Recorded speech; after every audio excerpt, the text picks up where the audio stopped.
Mga kwento ni Felmo.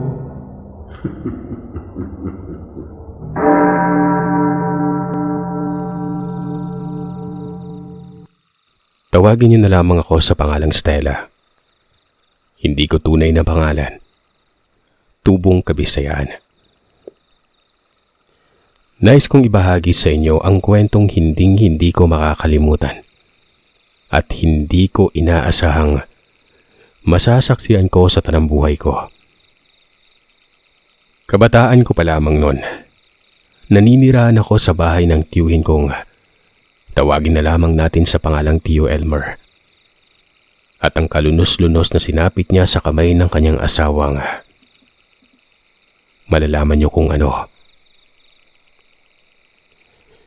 Ngunit bago po natin husgahan ang ginawa ng kanyang asawa, ay pakinggan niyo munang mabuti ang kwentong ibabahagi ko sa inyo.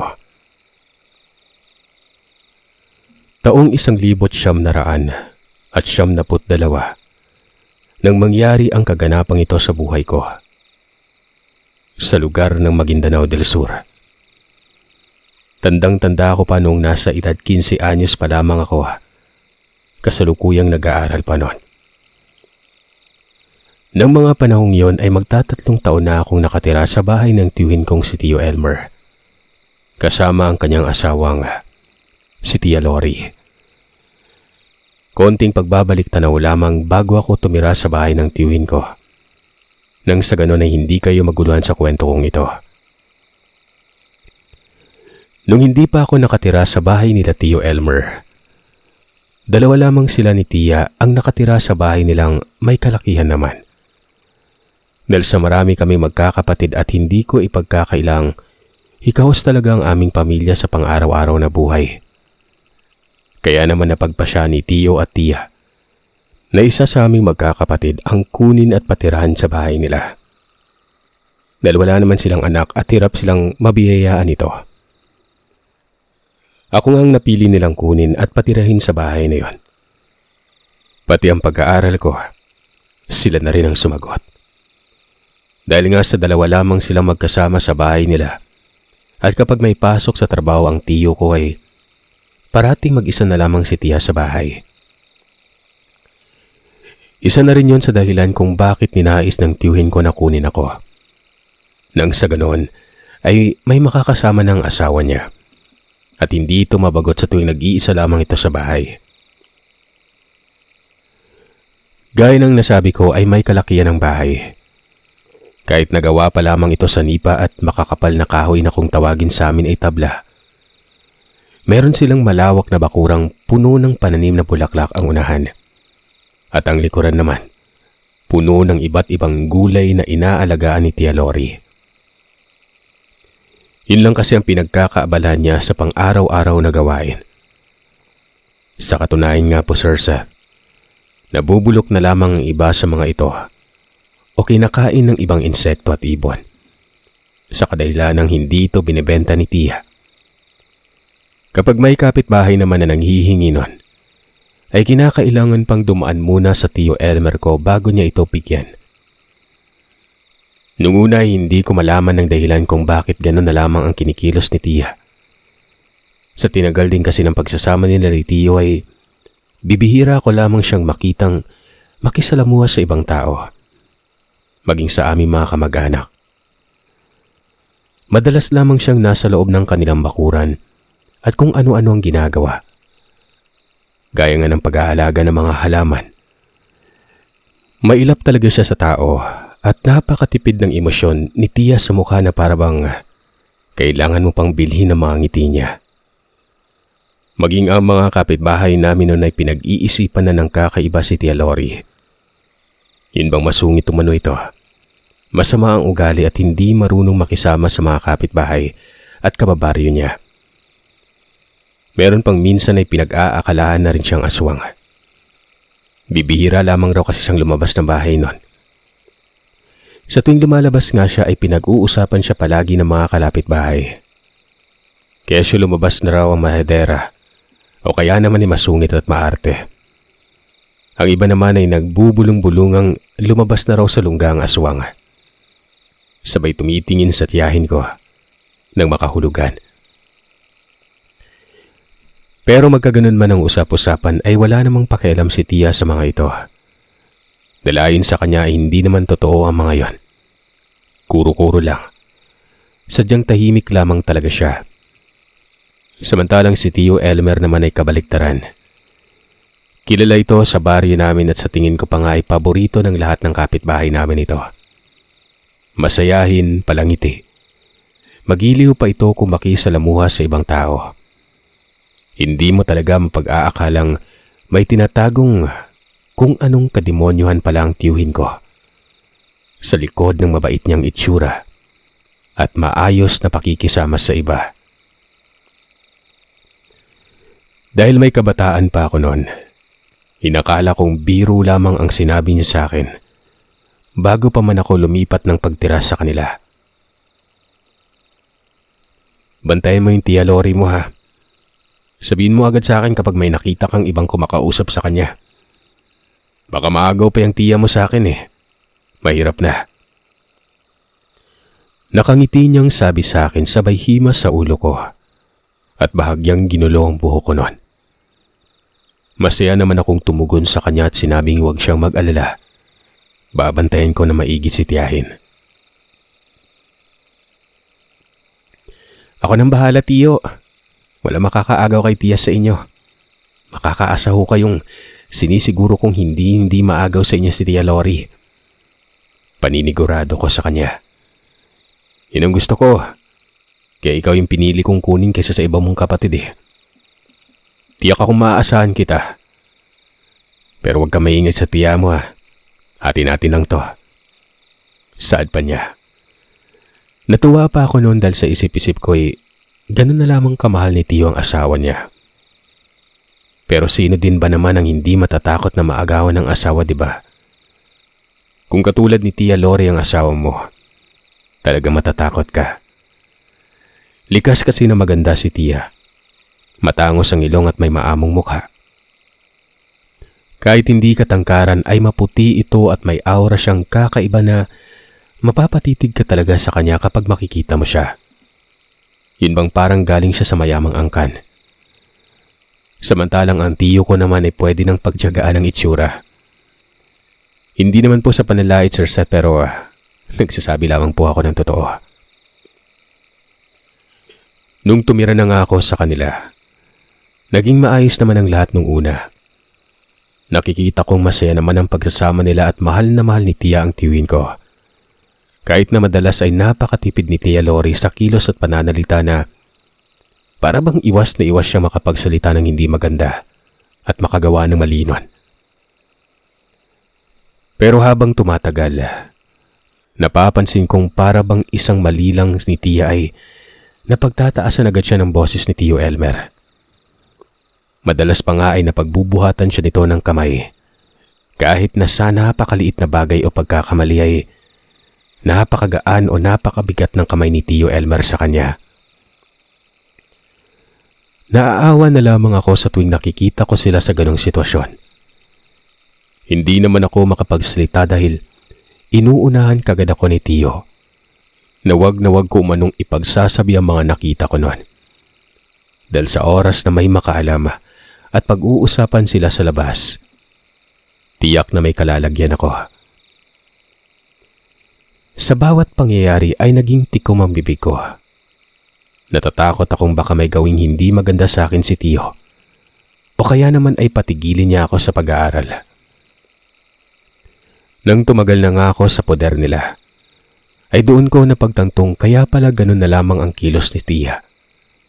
Sa kadahilan ng iba pala talaga ang ugali ng tiyuhin ko pagdating sa kanya.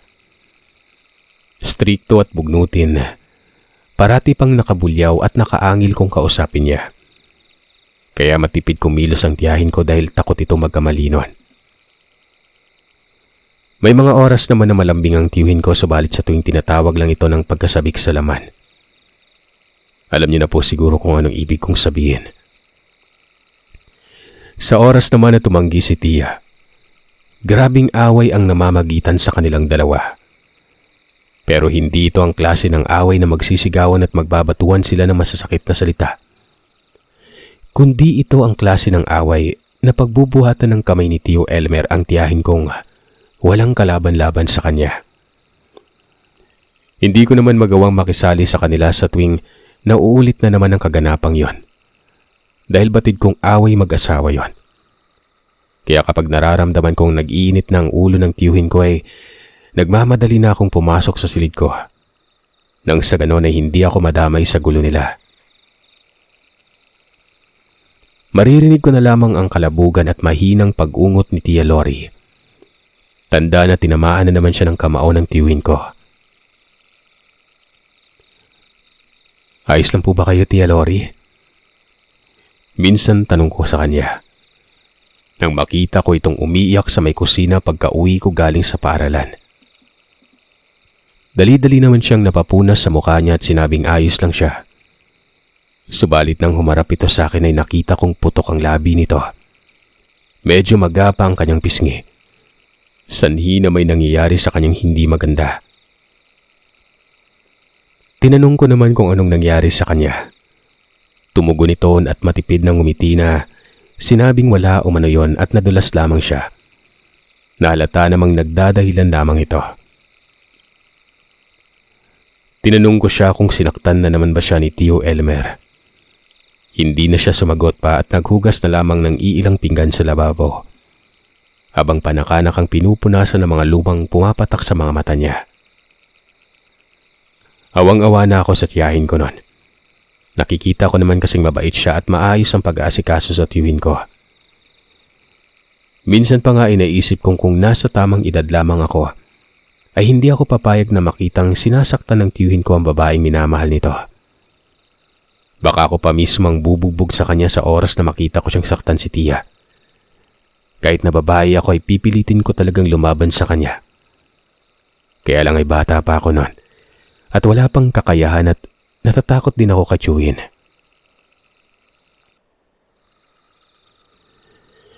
Dagli-dagli na lang akong nagtungo sa silid ko para magbihis ng damit pambahay. Gustuin ko man kasing magtanong kung ano ang nangyari ay tiyak ko namang hindi ito sasabihin ni Tia. Halata naman sa itsura ng tiyahin ko kung anong nangyari kahit hindi ko na kumpirmahin pa yon. Pagkabalik ko sa kusina, wala na rin ang tiyahin ko. Tanging pusang kulay itim na lamang ang nakita kong nasa itaas ng lababo na parang naghahanap ng makakain nun. Bahagya pa akong napatigil nang magtama ang tingin namin ng pusang itim. Para kasing mata ng tao yon. Hindi normal na mata ng pusa. Napansin ko pang may puti-puti ang bilugang itim nito sa mata. Nang malapit na akong makalapit sa kanya, umangil ito at tumitig pa sa akin.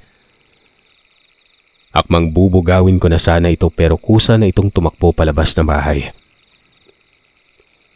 Naisip kong sundan ang pusa na yon pero nang makalabas ng tarangkahan ay bigla na lamang itong naglaho na parang bula. Kasunod ng paglaho nito ay ang pagsulpot ng isang matandang lalaki na hindi ko mawari kung saan siya nanggaling. Kamuntikan talagang malaglag ang puso ko dahil sa gulat at kaba ng mga sandaling yon, Sir Seth. Mataman lang naman akong tiningnan ng matandang lalaki na mas lalong nagpagkaba sa akin. Sa kadahilan ng kakaiba ang itsura nito na para bang galing pa siya sa malayong bundok at napadpad lamang sa lugar namin na yon. Hindi naman sa nanghuhusga. Ganun talagang itsura niya. Nakasombrero ito ng bayong at ilang patong ang damit na marumit maputik. Nakayapak pa ang mga paa niya. Kulubot na ang itsura nito dahil sa katandaan at may mahabang balbas na kulay puti na rin. Idagdag mo pa ang mga mata nitong halos sakupin na ng katarata ang itim. Nakakatakot itong tingnan dahil na rin sa paraan ng pagkakatitig sa akin. Ilang sandali pang lumipas. Saka pa lamang nito iniwas ang tingin sa akin at sinipat ang bahay namin noon. Magsasalita na sana ako at tatanungin ng matanda nang bigla na itong maglakad papalayo. Sandali lang po, May kailangan po ba kayo? Tanong ko habang hinahabol ng tingin ng matandang yon. Nakailang tawag pa ako pero hindi niya ako pinansin. Ni hindi nga ito lumingon at nagmamadaling maglakad palayo. Anong nangyari doon? Bakit nagmamadaling umalis? Tanong ko sa isipan ko. Napapailing na lamang ako. Nang mawala na sa paningin ko ang matanda, saka pa lamang ako bumalik sa kusina at nagmerienda na lang. Matapos ang araw na yon ay parati ko nang nakikita ang pusang kulay itim na umaali-aligid sa bahay. Hindi ko alam kung saan ito nagmula o sino ang may-ari ng pusang yon dahil sa tuwing tinatanong ko ang tiyahin ko ay wala din daw siyang idea kung sino ang nag-aalaga nito. Pilit niya namang tinataboy ang pusa dahil baka kainin naman ang ulam namin. Pero ang ipinagtataka ko, magmula nang sumulpot sa bahay namin ang pusa ay ni isang beses, hindi ko pa ito nakitang nanginain sa amin. Kahit bigyan ko ito ng mga tira-tirang pagkain ay hindi niya ito ginagalaw. Tinitingnan lang. Halos gabi-gabi na rin akong nakakarinig ng huni ng wakwak. Nangyayari yon palagi sa tuwing sasapit ang kalagitnaan ng gabi.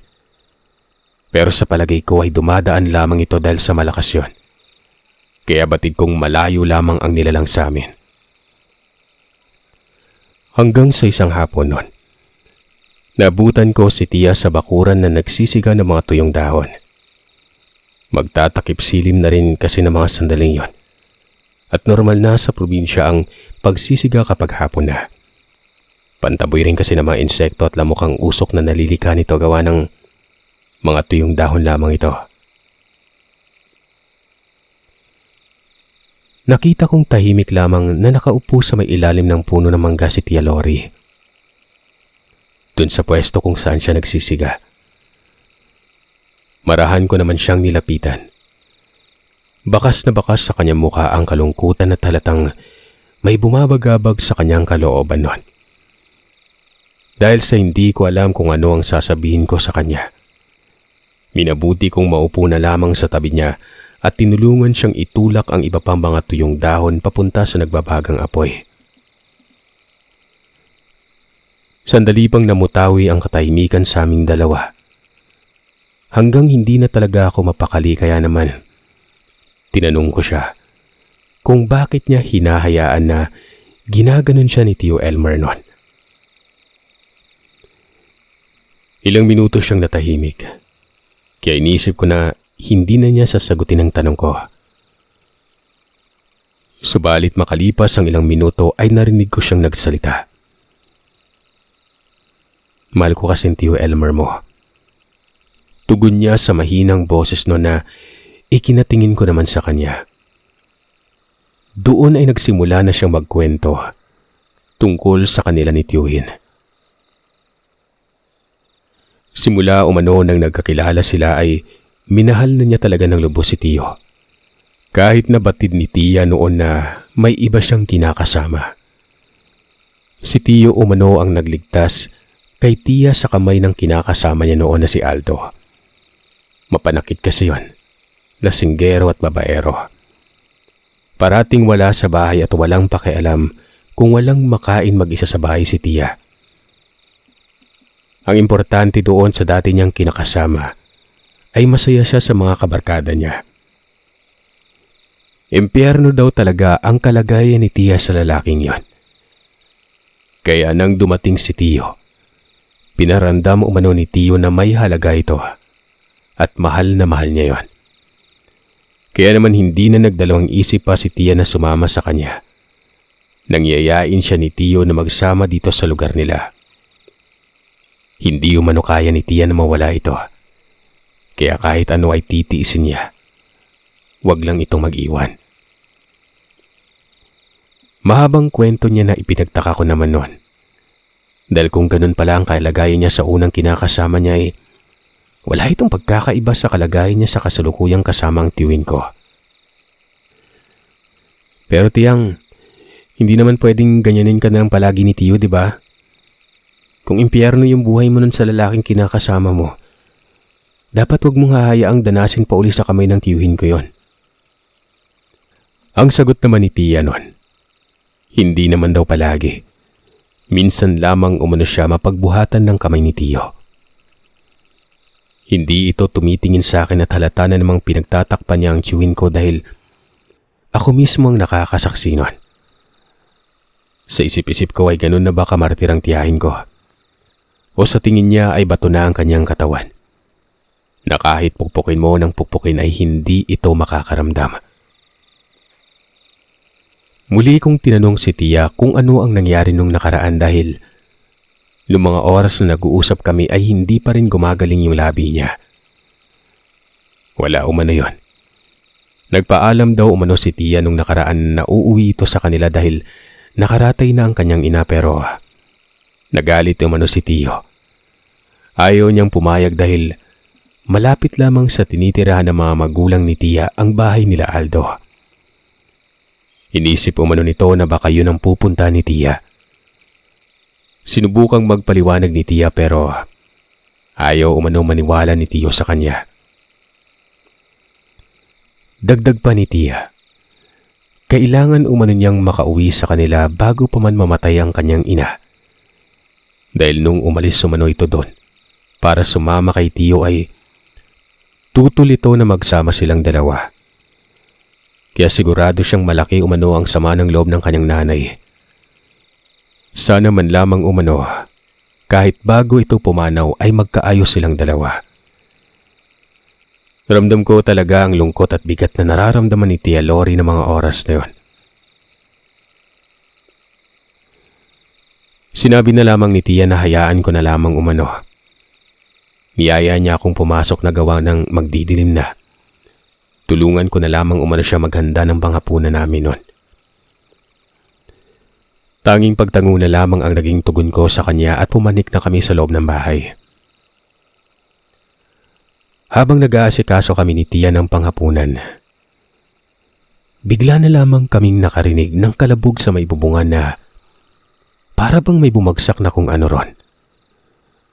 Napatigil naman ako sa ginagawa ko at napatingin kay Tia. Na mga oras kasi na yon, tuluyan ng sinakop ng kadiliman ng paligid kaya nagtataka ko kung ano ang kumalabog sa bubungan.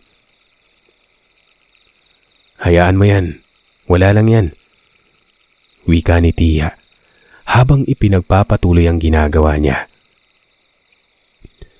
Dahil sa sinabing yun ni Tia ay nakaramdam ako ng takot. Hindi naman nakasibago sa akin ang usapin patungkol sa nilalang na aswang.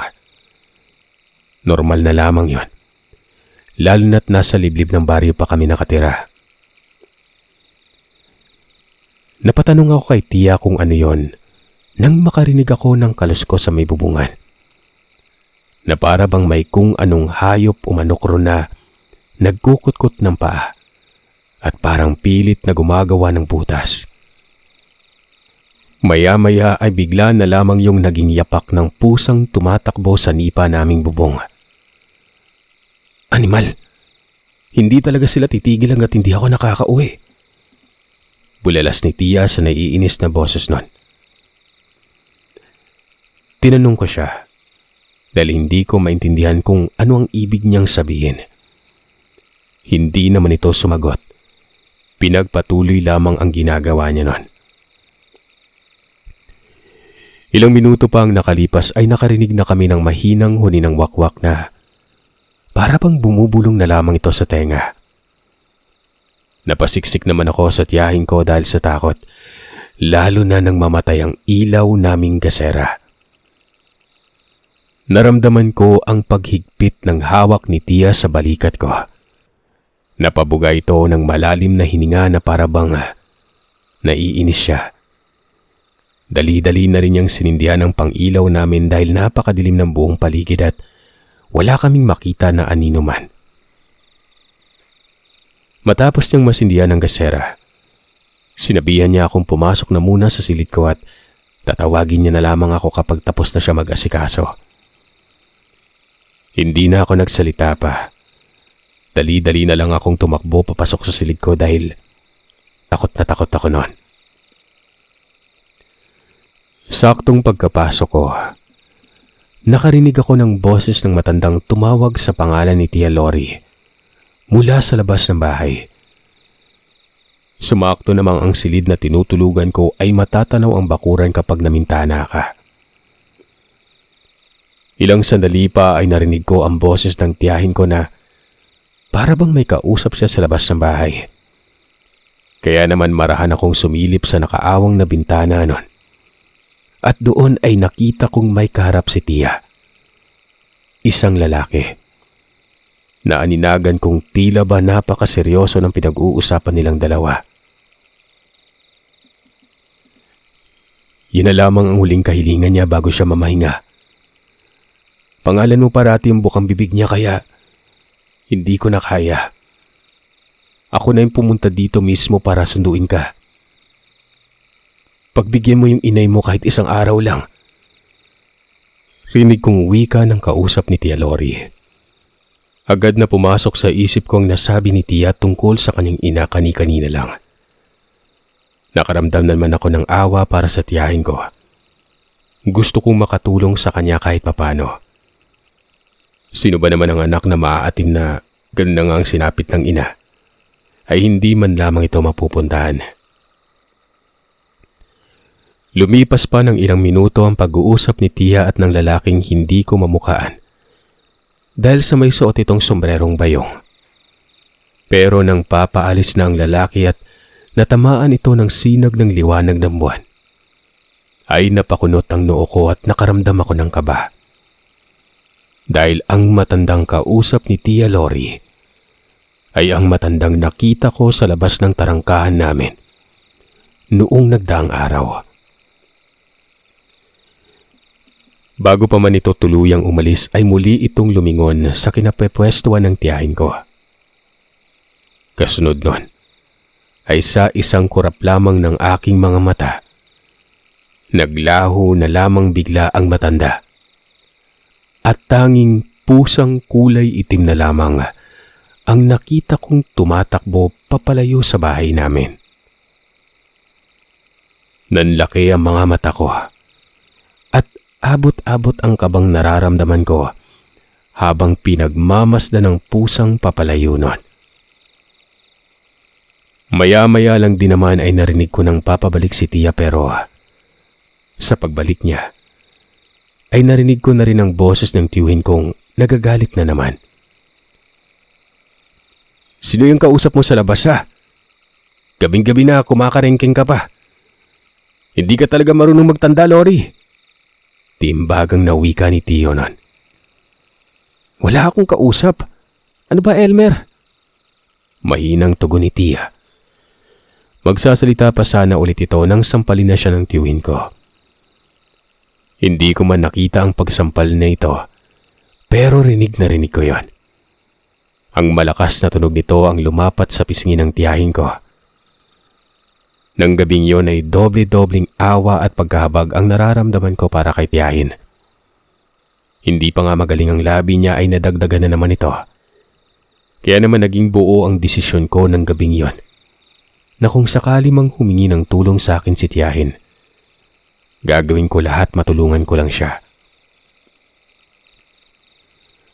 Nang sumunod na araw, sinabi ng tiyahin ko sa akin na kailangan niya na raw talagang puntahan ng kanyang ina. Baka hindi niya na ito maabutang buhay kapag pinatagal niya pa ang pag-uwi sa kanila noon. Naisip ko na sa wakas ay humingi na nga siya ng tulong sa akin, Sir Seth.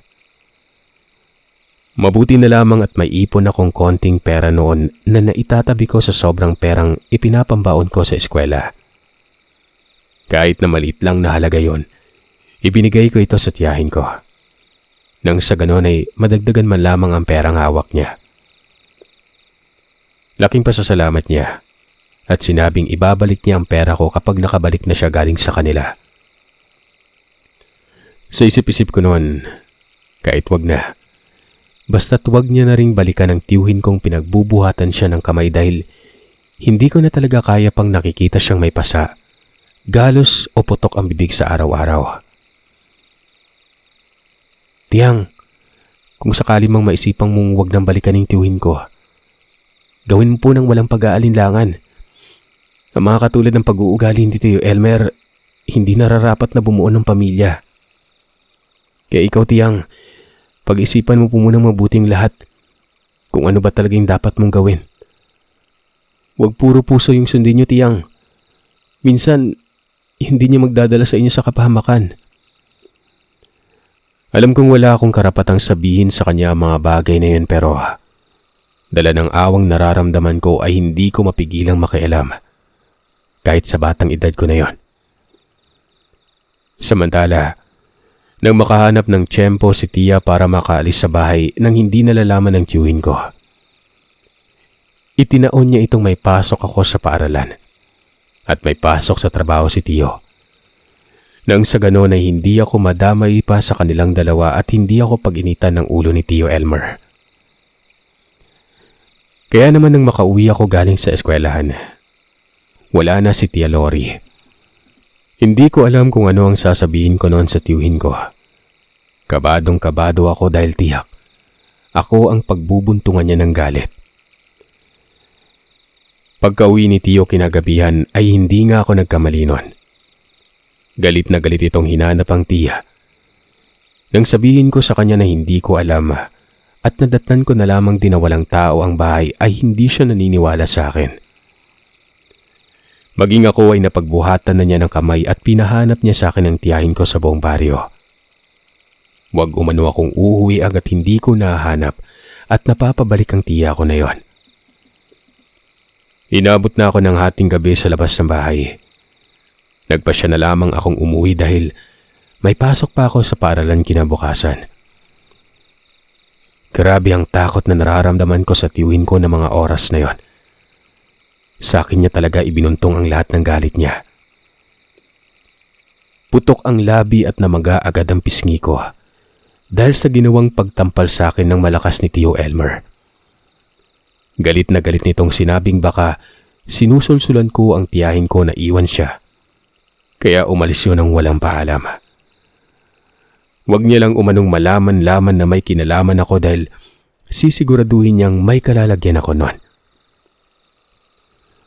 Kahit nasa sulok na ako ng bahay at pilit na pinipigilan ang sarili kong maiyak ng malakas ay nilapitan pa ako ng tiyuhin ko at hinatak ang buhok ko noon.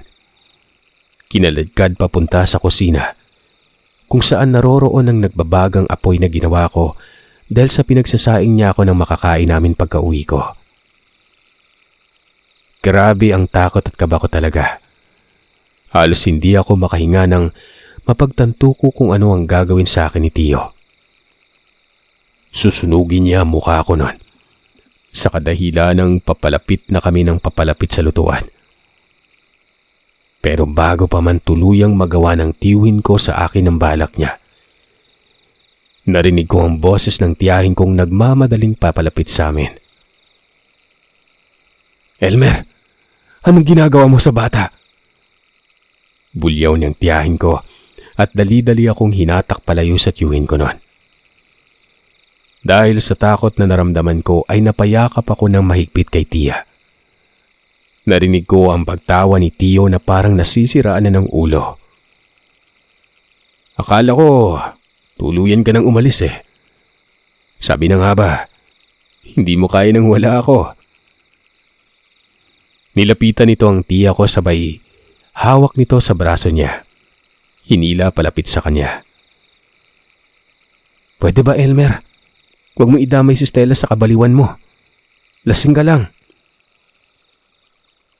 "Ako baliw? Kabaliwan? Hindi ako lasing. Alam mo, magmula nang magsama tayo, nagkanda malas-malas na yung buhay ko. Wala ka kasing kwentang babae. Yung itsura mong yan, ganda lang meron ka. Pweh!" Sambit ni Tio. Kasunod noon ay ang malakas na pagsampal sa tiyahin ko. Tanging pagtangis na lamang ang nagawa namin dahil sa ginawa ni Tio noon. Samantalang ang tiyo ko naman ay lumabas ng bahay, bit-bit ang isang bote ng alak na kanina niya pa iniinom. Pagkaalis ni Tio, agaran akong tinanong ng tiyahin ko kung ayos lamang ba ako. Napatango na lamang ako dahil hindi ko na magawa pang magsalita dahil sa takot nun. Nang may masmasan, tinanong ko ang tiyahin ko kung bakit nakabalik kaagad siya. Sinabi naman niyang nararamdaman niyang may hindi magandang gagawin si Tio sa akin kaya hindi na siya nagtagal sa kanila. Isa pa nang makarating siya sa kanila, 1 oras mahigit lang. Binawian na rin ng buhay ang kanyang ina na para bang siya lamang talaga ang hinihintay nito. Kaya hindi na siya nagtagal roon at nagpasya na rin siyang bumalik na. Nang sa ganon ay mapigilan niya ang asawa niya kung saktan man ako nito. Bagay na hindi siya nagkamali nun. Matapos ang gabing yon ay mas naging malala pa ang pakikitungo ng tiyuhin ko sa amin ng tiyahin. Maging ako ay parati na rin niyang pinapagalitan. At konting mali ko lang, nakabulyaw na kagad ito. Subalit magmulalin ng gabing yon ay napansin ko ang biglang pagbagsak ng katawan ni tiyahin. Malaki ang pinayat niya at naging humpak na mga pisngi. Idagdag pang araw-araw na rin silang nag-aaway ng tiyuhin ko at pinagbubuhatan siya ng kamay. Hanggang sa dumating ang araw na nagkasakit si Tia. Sa hindi malamang dahilan, parati na lamang itong nakakulong sa silid nila. Hapon na kung lalabas man. Yun bang wala ng araw at magdidilim na. Saka pa lamang babalik ang sigla sa katawan niya at kikilos na mga gawaing bahay. Pero pagsapit naman ng umaga at pag-alis ng tiyuhin ko ay dinaig pa ng bahay namin ng kuweba. Napakadilim. Ayaw na ayaw ng tiyahin kong may liwanag na papasok mula sa sikat ng araw. Kaya naman mas lalo pang umusbong ang mga usapin patungkol sa tiyahin ko na aswang siya. Lalo na nang magkaroon ng bali-balitang meron umanong namiminsalang aswang sa Karatig Baryo. Bagong yanggaw o bagong salin umano ang aswang na yon. Dahil napaka-agresibo nito. Nambibiktima kahit na maliwanag pa at hindi kabilugan ng buwan. Marami na umano ang natambangan ng nilalang at marami na ring mga alagang hayop na napatay. Dahil sa naging bali-balitang yon ay naging alerto na ang lahat ng mga kababaryo namin. Maaga pa lamang ay nagsisipasukan na sa kanya-kanyang bahay ang mga ito at hindi na nagpapaabot ng gabi sa daan. Ngunit sa kabila nun, ang tiyuhin ko naman ay halos ayaw nang umuwi sa bahay dahil sa pakikipag-inuman sa mga kaibigan niya. Kung umasta ito, akala mo walang asawa. Kahit na may sakit ang tiyahin ko ay pinipilit niyang magtanim at mag-alaga ng mga hayop. Gaya ng manok at baboy, para may pangtustos sa pang-araw-araw namin pero kahit anong alaga ng tiya ko sa manok at baboy, ay palagi lang namamatay ang mga ito. Nagigisnan na lamang namin kinaumagahan na para bang kinain ito ng kung anong mabangis na hayop. Hindi na kasi nagtatrabaho ang tiyuhin ko nun. At ang mas malala pa, ay may bago itong babaeng kinababaliwan. Nalaman namin yon nang minsang papauwi kami ng tiya ko galing sa palengke. Nakita namin kay aga-aga. Nakikipag-inuman na ang tiyuhin ko sa isang tindahan at may babae pang nakakandong sa kanya at masayang nakikipagkwentuhan. Inakala ko pa nga nung susugurin ito ng tiyahin ko Pero tiningnan niya lamang ang dalawa at nagpatuloy na sa paglalakad pa uwi nun. Kahit na nakita kami ng tiyuhin ko ay wala itong pakialam at patuloy lamang sa pakikipagharutan sa babae. Kahit na gano'n ang kinikilos ng tiya, batid kong nasasaktan siya sa nakita niya. Ramdam ko pa rin kasing mahal pa rin ni Tia Lori ang tiyuhin ko. Sa kadahilan ng kahit na may karamdaman na siyang iniinda ay pinipilit niya pa rin pagsilbihan ang demonyong yon. Batid ko din na may kakaiba na sa kanya. Hindi na siya normal. Minsan kasi ay namamataan ko siyang lumalabas ng bahay kapag hating gabi na at madaling araw na ito kung bumalik. Ayaw ko mang paniwalaan na aswang ang tiyahin ko dahil sa kabila nun ay purong kabaitan ang pinapakita niya. At para bang totoong anak niya talaga ang turing sa akin nun. Pero hindi ko maitatangging lahat ng senyales ng pag-aaswang. Nakikita ko sa kanya. Kaya naman sobra ang pagkahabag ko sa kanya dahil pilit niyang nilalabanan ang pagkaaswang niya para lang mamuhay kasama ang walang kwenta niyang asawa. Magmula nang malaman naming may kinakalaguyo ang tiyuhin ko. Isang araw, bigla na lamang nagbago ang aura ni Tia. Naging palangiti ito. Lumalabas na ng umaga. Nakikisalamuha na rin siya sa mga kababaryo namin. Gawa ng nilalako na niya ang mga gulay na tanim niya at nagluluto na rin siya ng mga lutong ulam. Sariwa at masasarap ang mga ito kaya naman naging mabenta ang paninda ng tiyahin ko. Sa kabila nun, kahit na alam ng tiyahin kong malalagot siya sa tiyo ko dahil sa ginagawa niya ay wala na siyang pakialam pa kung pagbuhatan man siya nito ng kamay. Walang reklamo niyang sinasalo ang bawat sampal at galit ng tiyuhin ko dahil sa ayaw nitong nakikisalamuha siya sa iba. Minsan pa nga'y kahit na may mga tao ay nagagawa na rin ng tiyo ko na saktan ng asawa niya. At ang magandang imahe na ng tiyo ko sa baryo namin na yon ay siya mismo ang sumira. Palagi nang nasasaksihan ng mga kapitbahay namin ang ginagawa niya sa tiyahin ko. Siniwalat din ng tiyahin ko na kaya siya hindi nakikisalamuha nun ay dahil ikinakagalit ito ng asawa niya. Hindi makapaniwala ang mga kapitbahay nang malaman nila yon. Dahil sa ginawang yon ni Tia, ay humupa ng usapin patungkol sa kanya na aswang siya. Naging kaibigan niya na rin kasi ang mga kapitbahay namin. Pero kasabay ng paghupa nun, ay ang pag-usbong na mas malalang balitang may mga buntis o sanggol na ang nabibiktima ng nilalang sa mga karatig na yon. Hanggang sa isang gabi nun, hindi ako makatulog dahil sa hindi pa ako dinadalaw ng antok. Kaya naman napagpasyan kong lumabas ng silid, magtungo ng kusina para uminom ng tubig. Habang nasa kusina na ako at umiinom, hindi na ako gumamit pa ng pang-ilaw. Kabisado ko naman kasi ang pasikot-sikot sa bahay kaya kahit walang ilaw ay alam ko na kung saan nakalagay ang tubig at baso. Kasalukuyan akong umiinom nang maaninagan ko ang tiyahin kong papalabas ng bahay. Saglit akong napatigil nang makita ko wala siyang saplot na kahit ano sa katawan. Natatakpan lamang ng mahaba niyang buhok ang bilugan niyang dibdib. Tuloy-tuloy lamang siya sa paglalakad palabas. Diretso sa likod bahay. Nakita ko ang marahan niyang pagtingala sa langit nun. Doon ay napansin kong napakalaking bilog na yung buwan.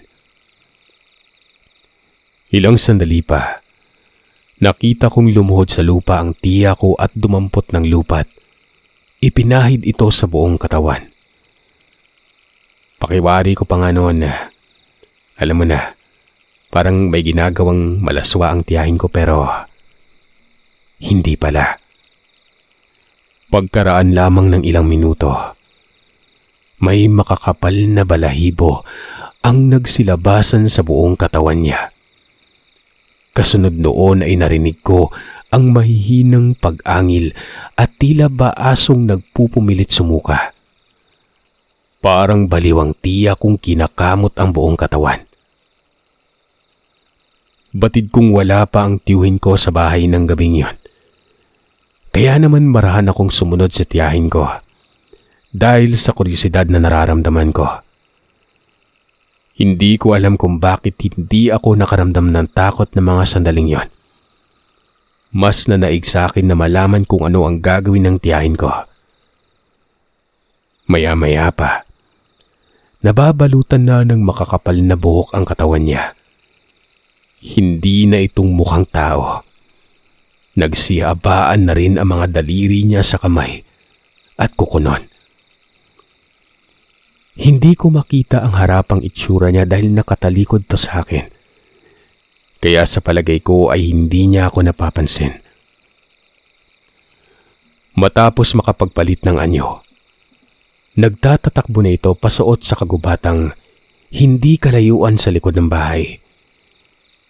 Hindi ko alam kung bakit na mga oras na yon ay may kung anong nagtulak sa akin na sundan siya. Mabilis sa tahimik akong humabol sa kanya. Hanggang sa lumipas ang mahabang minutong pagtakbo. Huminto ang nilalang sa tapat ng isang maliit na kubo na nasa gilid ng palayan.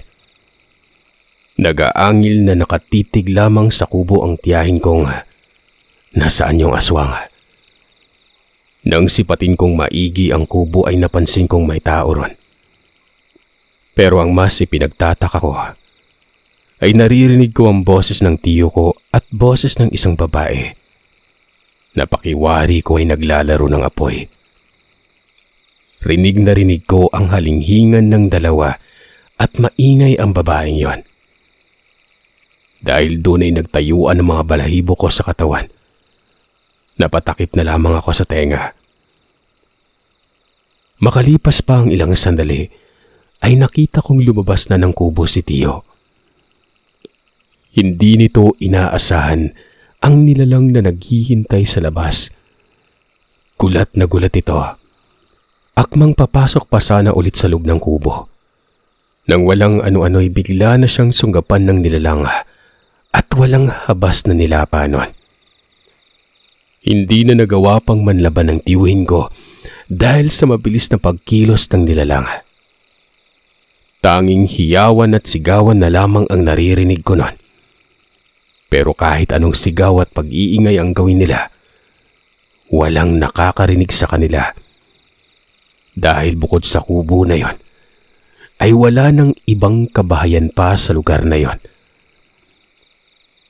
Hindi ko na naatimpang hintayin matapos ng tiya ko ang ginagawa niya sa dalawa. Dali-dali na akong nagtatatakbo pabalik sa bahay. Doon lamang kasi ako nakaramdam ng takot at kaba. Dahil alam kong nakasaksi ako ng krimen. Pag-uwi ko ay diretsyo na ako sa silid ko at nagtalukbong ng kumot. Hindi ko lubos maisip kung totoo ba o panaginip lamang ang nasaksihan ko. Pero hindi pa man ako nakakatulog, ay naramdaman ko ang pagbukas ng pintuan sa silid ko. Kasunod nun, naramdaman kong may tumabi sa akin at narinig ko ang boses ni Tia na parang hinihele ako. Grabing kilabot at takot ang nararamdaman ko noon. Naistatwa ako sa kinahihigaan ko. Pinilit ko na lamang ipikit ang mga mata ko at magpanggap na natutulog. Hanggang sa tuluyan na nga akong nilamon ng antok. Kinabukasan ay tinanghali ako ng gising. Nagisnang kong may mga tao sa loob ng bahay namin at nakita kong umiiyak si tiyahin. Si Elmer, natagpo ang patay sa kubo ni Mang Berhel sa palayan, kasama isang babae. Wika ng isa naming kapitbahay. Sus Mariosep Lori, wala na yung asawa mo. Sambit pa ng isa. Ayon pa sa iba naming kapitbahay, aswang umano ang may gawa ng pagkamatay ni Tiyo. Wakwak daw kasi ang dibdib. Maraming kalmot sa katawan. Maging ang babaeng kasama ng tiyuhin ko, kamuntikan na ring mamatay nun. Mabuti na lamang at hindi pa ito nauubusan ng dugo nang maabutan ng mga taong maggagapas ng palay. Parehong walang saplot ang dalawa. At halatang baka na abutan ng dalawa habang gumagawa ng milagro.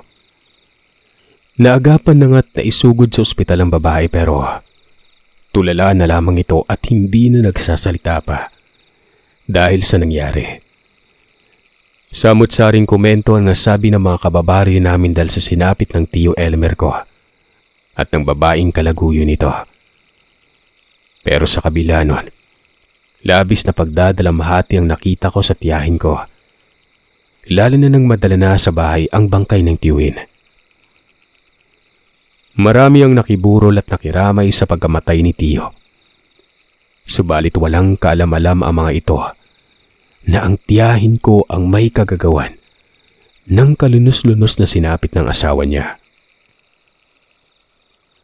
Matapos ang pangyayaring yon, naging tahimik ang pamumuhay namin ni Tia. Hindi ako nakaramdam ng galit sa tiyahin ko dahil sa ginawa niya. At hindi din ako nakaramdam ng awa para sa tiyuhin ko na pumanaw noon. Patuloy pa rin ang paninirahan ko kasama ang tiyahin ko. Dalawa na lamang kami sa bahay at sinusuportahan niya ang pag-aaral ko at itinuring na niya akong tunay na anak. Hindi na siya nag-asawa pang muli noon. Patunay ng labis na pagmamahal at pagtitiis niya sa tiyuhin ko. Pero sabi nga ng nakakarami, lahat ng bagay ay may limitasyon. Hindi sapat ang pagmamahal lang para bumuo ng isang pamilya. Kailangan ay kaakibat nito ang pagrespeto sa taong makakasama mo.